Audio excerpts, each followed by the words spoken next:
नहीं, मैंने कहा ना, कोई भी हो, अधिकारी हो, जनप्रतिनिधि हो, नेता हो, चाहे मैं ही हूँ, अगर कहीं मैं भी शामिल हूँ, इन्वॉल्व हूँ, या मेरा भी इसमें कुछ लगता हो, तो मुझे भी नहीं बख्शा जाना चाहिए। जो इंटरव्यू साक्षात्कार लेने वाले हैं, वो जिसको चाहे उसको पूरे में से पूरे नंबर दे देते हैं, जिसको चाहे उसको पासिंग मार्क्स भी नहीं देते हैं। तो हमने पूर्व में ये प्रयास किया था। एसओजी ने जिस तरीके से रीट मामले में एक के बाद एक परीक्षा में जो परीक्षार्थी थे जिसके पेपर लीक हुए थे उसमें खुलासे कर रही है, उसके बाद में कहीं ना कहीं सरकार भी सवालों के घेरे में है। कैबिनेट मंत्री हेमाराम चौधरी हमारे साथ मौजूद है। अभी उन्हीं से रीट के अभ्यर्थियों ने मुलाकात की और उनकी अपनी बात थी, मांग की। सर, जिस तरीके से परीक्षाएं होती है उसके बाद में ये बात सुनने में आती है कि जो नकल करने वाले थे वो पास हो गए, तो ये अपने आप में कितना बड़ा धोखा है और ये आगे हमारे समाज को कहाँ ले जाएगा? नहीं, मैंने कहा ना, ये पढ़ने वालों के साथ बहुत बड़ा धोखा है। फिर पढ़ने वाले पीछे रह जाएंगे, नकल करने वाले चयनित हो जाएंगे, उनकी नौकरी लग जाएगी। तो इसके बारे में तो सख्त से सख्त कानून होना चाहिए। एसओजी को इसमें बहुत सख्ती से काम करना चाहिए। कोई भी हो, चाहे कितना बड़े से बड़ा आदमी हो, चाहे कोई भी आदमी हो, उसको इससे शिकंजे में कसना चाहिए, और ताकि ये आगे आने वाले समय में रुके। और आगे आने वाले समय में नहीं रुका तो फिर पढ़ने वाला का कोई उचित ही नहीं रहेगा।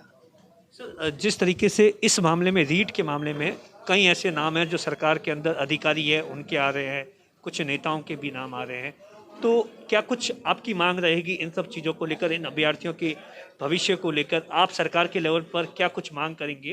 ताकि आपने अभी कहा कि जेल से बाहर भी नहीं आना चाहिए, क्या मतलब है इस बात का? नहीं, मैंने कहा ना, कोई भी हो, अधिकारी हो, जनप्रतिनिधि हो, नेता हो, चाहे मैं ही हूँ, अगर कहीं मैं भी शामिल हूँ, इन्वॉल्व हूँ, या मेरा भी इसमें कुछ लगता हो, तो मुझे भी नहीं बख्शा जाना चाहिए। तो इस तरह से कोई भी हो, ये अपराध तो अपराध है, बड़े छोटे का सवाल नहीं है। अपराध तो बड़े के लिए, छोटे के लिए, सबके बराबर होता है, उसको सज़ा मिलनी ही चाहिए। अभी जिस तरीके से भर्ती परीक्षाओं में, चाहे रीट हो या जेईएन की हो, इन सब में पेपर आउट हो जाता है सीधे तौर पर, तो क्या कुछ लगता है कि पेपर आउट में कौन लोग होते हैं, या आपने क्या देखा इतने टाइमिंग में कि क्या लगता है कौन लोग इन सब चीज़ों को करोड़ों रुपए में बेच देते हैं चंद लोगों को? नहीं, आज ही पेपर में आया, करोड़ों रुपए में पेपर खरीदते हैं, फिर आगे बेचते हैं, और वो कमाते हैं, पहले भुगतान करते हैं, खरीदते हैं, उससे पता नहीं कितने गुना पैसे कमाते होंगे। तो इस तरह से कितने लोग, मतलब जो काबिल नहीं है, वो इस पेपर पहले प्राप्त करके वो चयनित हो जाते हैं। तो उसके खिलाफ तो कार्रवाई होनी चाहिए। हमने तो पूर्व में भी, ये साक्षात्कार है, इसमें भी क्या होता है, इसमें भी पक्षपात होता है। जो इंटरव्यू साक्षात्कार लेने वाले हैं, वो जिसको चाहे उसको पूरे में से पूरे नंबर दे देते हैं, जिसको चाहे उसको पासिंग मार्क्स भी नहीं देते हैं। तो हमने पूर्व में ये प्रयास किया था, पिछली टाइम में जब हमारी सरकार थी, अशोक जी मुख्यमंत्री थे, उस टाइम हमने कहा ये इंटरव्यू के मार्क्स कम करो, इंटरव्यू बंद करो। तो इन्होंने, हमारे यहाँ सेकेंडरी स्कूल के जो हेडमास्टर है, उनके इंटरव्यू बंद कर दिए। इंटरव्यू नहीं, अब सिर्फ लिखित परीक्षा ही। तो उसकी वजह से बाड़मेर जिले में बहुत ज़्यादा प्रधानाध्यापक बने, पहली बार उस टाइम। उससे पहले इतने अध्यापक कभी नहीं बने सेकेंडरी स्कूलों के। तो ये इंटरव्यू भी है, इसमें भी पक्षपात होता है, और इसमें अगर परीक्षा में भी अगर इस तरह से होने लग गया तो फिर तो कुछ मतलब ही नहीं।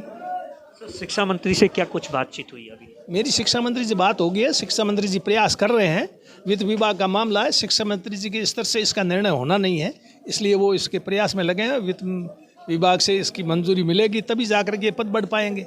और उन्होंने मुझसे भी कहा आप भी आना, मिलना, अपन मिल करके इसके लिए प्रयास करेंगे। तो हमारे और भी दूसरे मंत्रिमंडल के साथी हैं, मुख्यमंत्री जी से के भी ध्यान में लाया हुआ है, फिर लाएंगे, करेंगे। हम सब मिल करके सरकार कोशिश करेगी कि भी इनकी जो मांग है, जायज़ मांग है, तो किसी भी तरीके से इसका हल हो। ये हेमाराम चौधरी है जिन्होंने साफ तौर पर कहा कि जो एसओजी ने खुलासे किए हैं, चाहे मैं मेरा भी अगर कोई इन्वॉल्वमेंट है, तो ऐसी सज़ा होनी चाहिए कि वो जेल से वापस बाहर ना निकल पाए। दिनेश वोरा, बाड़मेर, राजस्थान तक।